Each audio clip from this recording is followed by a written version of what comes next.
Aphrodite, Venus, the goddess of love and beauty, who beguiled all, gods and men alike, the laughter-loving goddess, who laughed sweetly or mockingly at those her wiles had conquered, the irresistible goddess who stole away even the wits of the wise.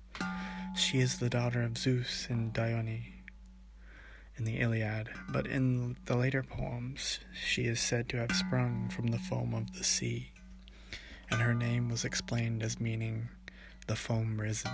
Aphros is foam in Greek. This sea birth took place near Cythera, from where she was wafted to Cyprus.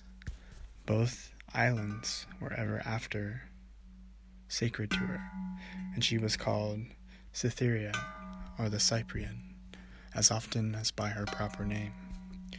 One of the Homeric hymns calling her beautiful golden goddess says of her, the breath of the west wind bore her over the sounding sea, up from the delicate foam to wave-ringed Cyprus, her isle, and the hours golden-wreathed welcomed her joyously.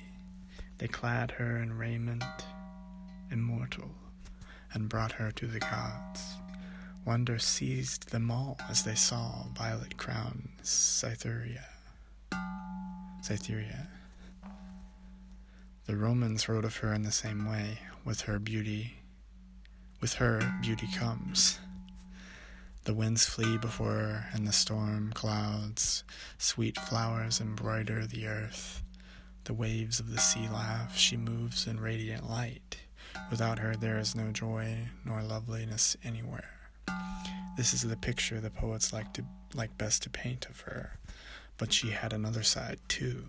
It was natural that she should cut a poor figure in the Iliad, where the battle of heroes is the theme. She is a soft, weak creature there, whom a mortal need not fear to attack.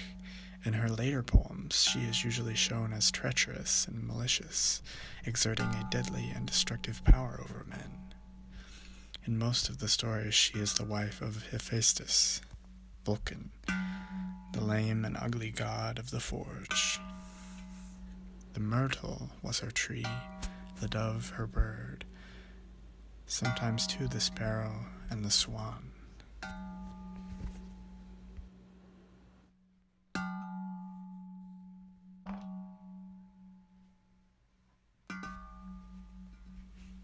Aphrodite was the goddess of love and beauty, so there are more stories told about her than in anyone else, god or mortal.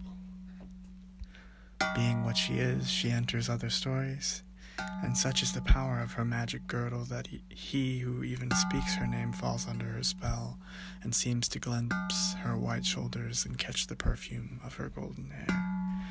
And he loses his wits and begins to babble and tells the same story in many ways.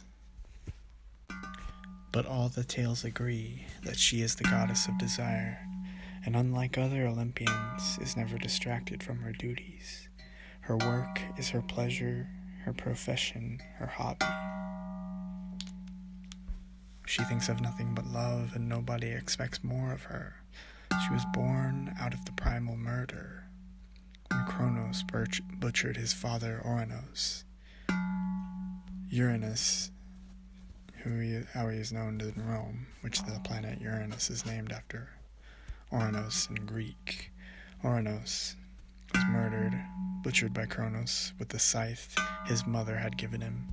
He flung the dismembered body off Olympus into the sea, where it floated, sprouting blood and seed, which drifted, whitening in the sun. From the foam rose a tall, beautiful maiden, naked and dripping. Waves attended her. Poseidon's white horses brought her to the island of Cythera. Wherever she stepped, the sand turned to grass and flowers bloomed.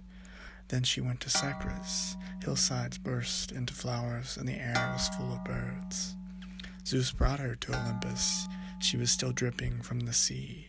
She wore nothing but the bright tunic of her hair, which fell to mid-thigh and was yellow as daffodils. She looked about to the great throne room, where the gods were assembled to meet her, arched her throat, and laughed with joy. Hera was watching Zeus narrowly. "You must marry her off," she whispered, "at once, without delay." "Yes," said Zeus, "some sort of marriage would seem to be indicated." And he said, "Brothers, sons, cousins, Aphrodite is to be married. She will choose her own husband, so make your suit." The gods closed around her, shouting promises, pressing their claims. Earth-shaking Poseidon swung his mighty trident to clear a space about himself. "I claim you for the sea," he said. "You are sea-born, foam-born, and belong to me. I offer you grottos, riddles, gems, fair surfaces, dark surroundings. I offer you variety, drowned sailors, typhoons, sunsets. I offer you secrets.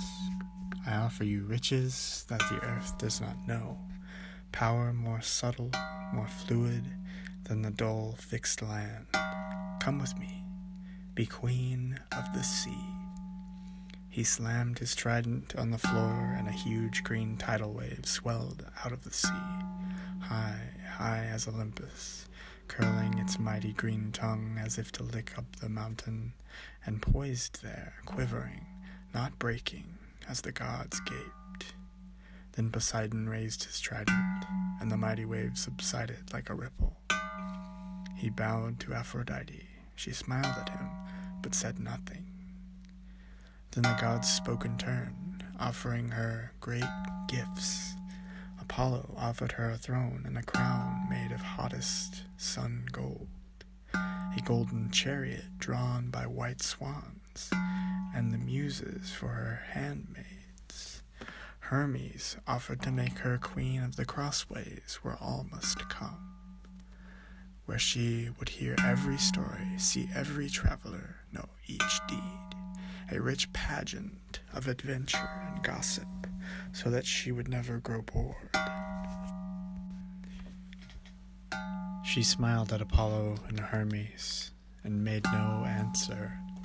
Then Hera, scowling, reached her long white arm and dragged Hephaestus, the lame smith god, from where he had been hiding behind the others, ashamed to be seen, and she hissed into his ear, "Speak, fool. Say exactly what I told you to say." He limped forward, ugly and with great embarrassment, and stood before the radiant goddess, eyes cast down, not daring to look at her. He said, "I would make a good husband for a girl like you. I work late." Aphrodite smiled. She said nothing, but put her finger under the chin of the grimy little smith, raised his face, leaned down, and kissed him on the lips. That night they were married, and at the wedding party she finally spoke, whispering to each of her suitors, telling each one when he might come with his gift.